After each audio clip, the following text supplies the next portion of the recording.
Hello and welcome back, or welcome if you haven't seen any of the other ones. It's my DVD collection, Doctor Who. This is part 6. Colin Baker now.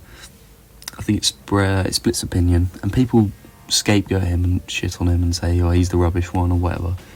And this is a bad era. I completely disagree with that. And I'm going to talk about some of these stories. So, starting with the twin dilemma. Okay, yeah, this is bad, but it's not as bad as people say, I don't think.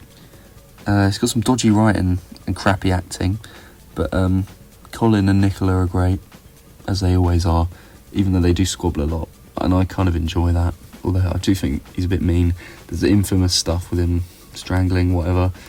Terrible costumes, that guy in like the sparkly shirt looks ridiculous. The twins, the idiots.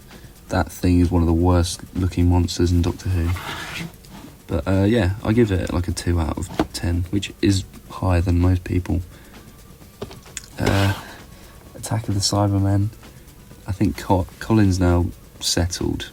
I don't know if I've spoken about this briefly on the collection box set, so I don't want to repeat myself. I don't know what I can't remember what I said. Probably a load of crap. But yeah, Colin works in this.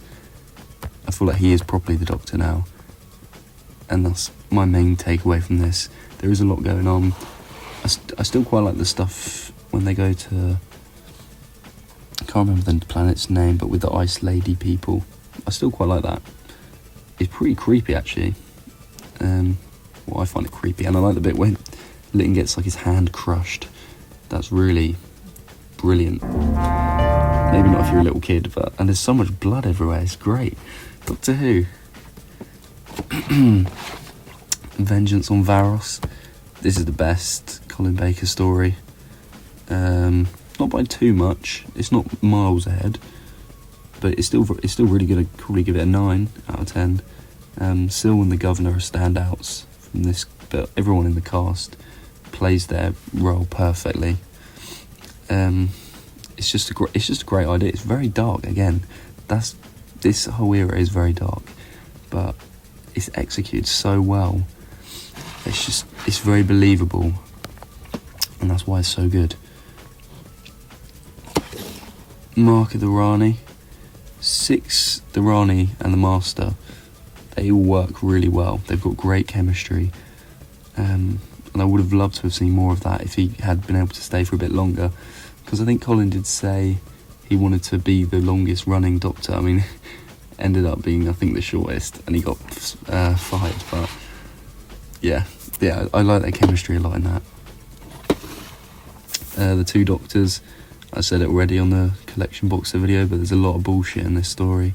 But I run with it because I enjoy it, and it's got Troughton and Fraser Hines, so yeah, it's all worth it. Also, I always watch this when it's sunny. I just feel like putting it on when it's sunny, it's just good vibes, good story. It's just an all-round good time.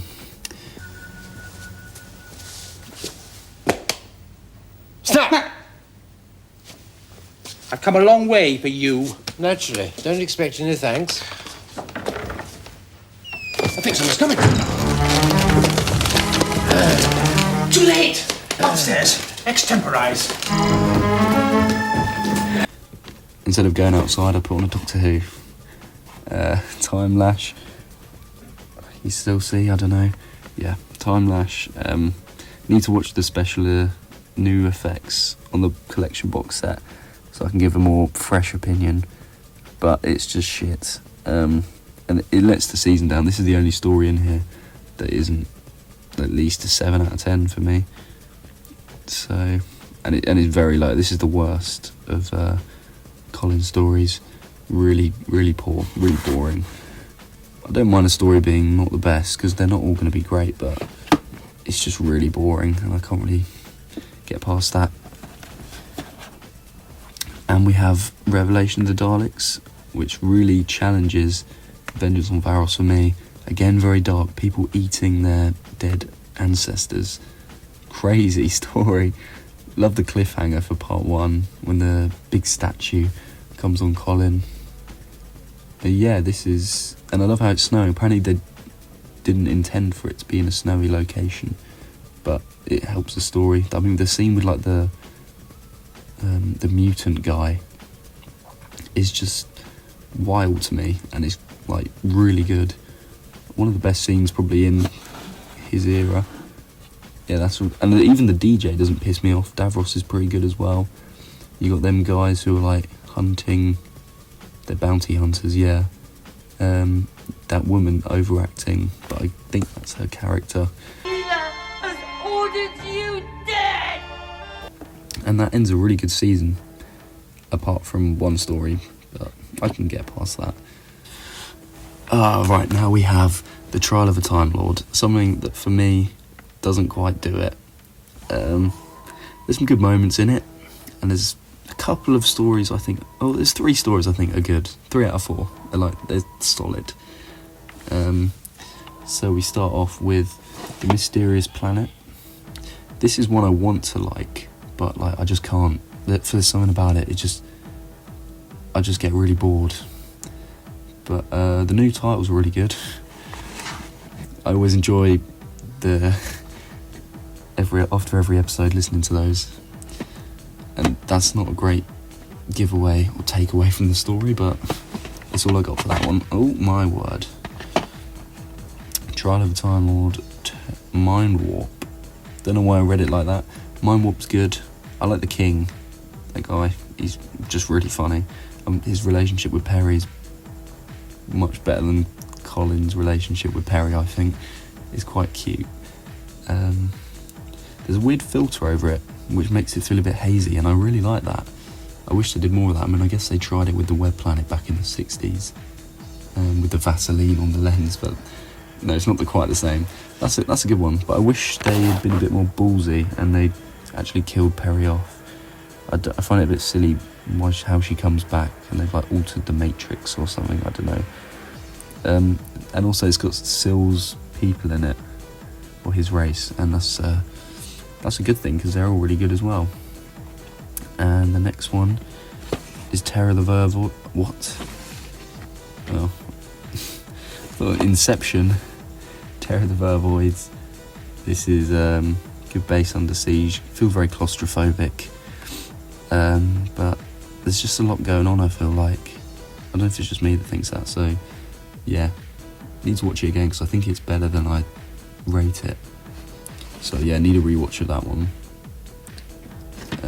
And the last 2-parter to see it out, Ultimate Foe. What a cracking cover that is.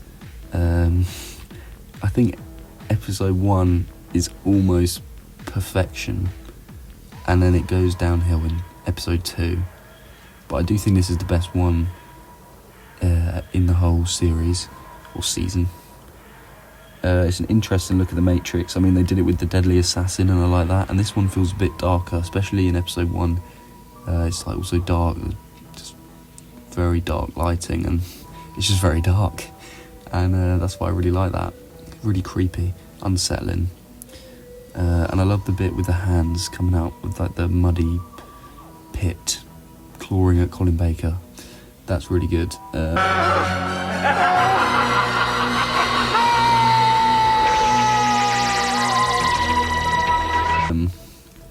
Yeah, sad that this was the end, because I think I've heard about what they were planning on doing and it sounded really exciting, but yeah, just got put away because Colin got fired, because I don't know, they said it was too violent, or it just wasn't working. But it is very violent and dark. Didn't even mention in the Two Doctors, when he puts the moth catcher over that guy with some kind of drug in it or whatever, and he just chokes him to death. That is just, I mean, imagine Patrick Troughton doing that in the 60s. It came a long way. But yeah, I really like Colin Baker's stories. I think they're all got their merits.